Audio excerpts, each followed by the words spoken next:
ಬೆಂಗಳೂರಿನಲ್ಲಿ ಏಪ್ರಿಲ್ ಮೇದಲ್ಲಿ ಗರಿಷ್ಠ ಉಷ್ಣಾಂಶ 38-39 ಡಿಗ್ರಿ ಸೆಂಟಿಗ್ರೇಡ್ ತನಕ ಹೋಗುವ ಸಾಧ್ಯತೆಗಳದಾವು.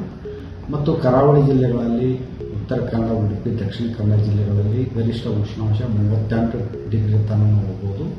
ಮತ್ತು ಬೀದರು, ಕಲಬುರಗಿ, ಯಾದಗಿರಿ, ರಾಯಚೂರು, ವಿಜಯಪುರ, ಬಾಗಲಕೋಟೆ ಈ ಜಿಲ್ಲೆಗಳಲ್ಲಿ ಗರಿಷ್ಠ ಉಷ್ಣಾಂಶ 40-42 ಡಿಗ್ರಿ ಸೆಂಟಿಗ್ರೇಡ್ ಅಂದರೆ ಏಪ್ರಿಲ್ ಮೇ ತಿಂಗಳಲ್ಲಿ ಹೋಗ್ಬೋದು. ಮತ್ತು ಕಲಬುರಗಿಯಲ್ಲಿ ಗರಿಷ್ಠ ಉಷ್ಣಾಂಶ 44-46 ಡಿಗ್ರಿ ಸೆಂಟಿಗ್ರೇಡ್ ತನಕ ಹೋಗುವ ಸಾಧ್ಯತೆಗಳಿದ್ದಾವೆ. ಮತ್ತು ಏಪ್ರಿಲ್ ಮೇ ತಿಂಗಳಲ್ಲಿ ಪ್ರೀ ಮನ್ಸೂನ್ ಶಾವರ್ಸ್ ಅಂತ ಕರಿತೀವಿ ನಾವು. ಕೆಲವೊಂದು ದಿವಸ ಗುಡುಗು ಮಿಂಚು ಸಮೇತವಾಗಿ ಆಗಾಗ ಮಳೆ ಬರಬಹುದು. ಮತ್ತು ಅದರ ಜೊತೆಗೆ ಗಾಳಿಯ ವೇಗ ಕೂಡ ಜಾಸ್ತಿ ಇರ್ತದೆ. ಬೆಂಗಳೂರಿನಲ್ಲಿ ಕೂಡ ಗರಿಷ್ಠ ಉಷ್ಣಾಂಶ ಮುಂದಿನ ಒಂದು ವಾರದವರೆಗೆ ಸುಮಾರು 17-19 ಡಿಗ್ರಿ ಸೆಂಟಿಗ್ರೇಡ್ ತನಕ ಹೋಗುವ ಸಾಧ್ಯತೆಗಳಿದ್ದಾವೆ.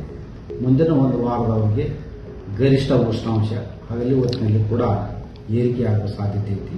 ಗರಿಷ್ಠ ಉಷ್ಣಾಂಶ ಬಹುತೇಕ ಎಲ್ಲ ಜಿಲ್ಲೆಗಳಲ್ಲಿ ಸುಮಾರು 30-32 ಡಿಗ್ರಿ ಸೆಂಟಿಗ್ರೇಡ್ ಹೋಗುವ ಸಾಧ್ಯತೆ ಐತಿ. ಆದರೆ ಬೀದರು, ಕಲಬುರಗಿ ಮತ್ತು ಈ ಜಿಲ್ಲೆಗಳಲ್ಲಿ ಗರಿಷ್ಠ ಉಷ್ಣಾಂಶ ಸುಮಾರು 32-34 ಡಿಗ್ರಿ ಸೆಂಟಿಗ್ರೇಡ್ ತನಕ ಹೋಗುವ ಸಾಧ್ಯತೆ ಐತಿ. ಮತ್ತು ಬೆಂಗಳೂರಿನಲ್ಲಿ ಕೂಡ ಮುಂದಿನ ಒಂದು ವಾರದವರೆಗೆ ಗರಿಷ್ಠ ಉಷ್ಣಾಂಶ ಸುಮಾರು 31-32 ಡಿಗ್ರಿ ಸೆಂಟಿಗ್ರೇಡ್ ತನಕ ಹೋಗುವ ಸಾಧ್ಯತೆ ಐತಿ. ಮತ್ತು ಕಾರವಾರನಲ್ಲಿ ಮುಂದಿನ ಒಂದು ವಾರದವರೆಗೆ ಗರಿಷ್ಠ ಉಷ್ಣಾಂಶ ಸುಮಾರು 35-36 ಡಿಗ್ರಿ ಸೆಂಟಿಗ್ರೇಡ್ ತನಕ ಹೋಗ್ಬೋದು. ಮತ್ತು ಉಡುಪಿ ಮತ್ತು ದಕ್ಷಿಣ ಕನ್ನಡ ಜಿಲ್ಲೆಯಲ್ಲಿ ಗರಿಷ್ಠ ಉಷ್ಣಾಂಶ ಸುಮಾರು 34 ಡಿಗ್ರಿ ಸೆಂಟಿಗ್ರೇಡ್ ತನಕ ಹೋಗ್ಬೋದು. ಮತ್ತು ಕರಾವಳಿ ಜಿಲ್ಲೆಗಳಲ್ಲಿ ಕೂಡ ಕನಿಷ್ಠ ಉಷ್ಣಾಂಶ ರಾತ್ರಿ ವೇಳೆಯಲ್ಲಿ ಸುಮಾರು 20 ಡಿಗ್ರಿ ಸೆಂಟಿಗ್ರೇಡ್ ತನಕ ಹೋಗುವ ಸಾಧ್ಯತೆ ಐತಿ.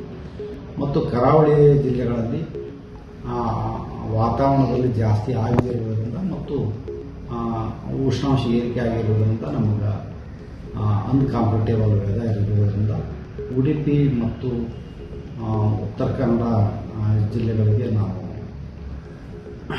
ಇದನ್ನು ಕೊಟ್ಟಿವಿ. What and unit yellow alert.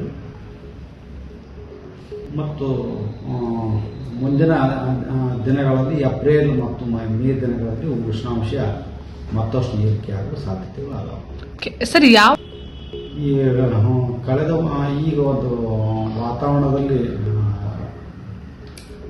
ಒಣಹವೆ ಇರುವುದರಿಂದ ಮತ್ತು ಮೋಡ ಇರದೇ ಇರುವುದರಿಂದ ಹಗಲಿ ಹೊತ್ತಿನಲ್ಲಿ ಉಷ್ಣಾಂಶ ದಿಢೀರನೆ ಜಾಸ್ತಿಯಾಗಿದೆ. ಮುಂದಿನ ಒಂದು ವಾರದವರೆಗೆ ಇದೇ ರೀತಿ ಉಷ್ಣಾಂಶ ಮುಂದುವರಿಯುವ ಸಾಧ್ಯತೆ ಐತಿ. ಮತ್ತು ಮುಂದಿನ ಒಂದು ವಾರದವರೆಗೆ ಇಲ್ಲಿ ಮಳೆ ಬರುವ ಸಾಧ್ಯತೆಗಳು ಕೂಡ ಕಡಿಮೆ.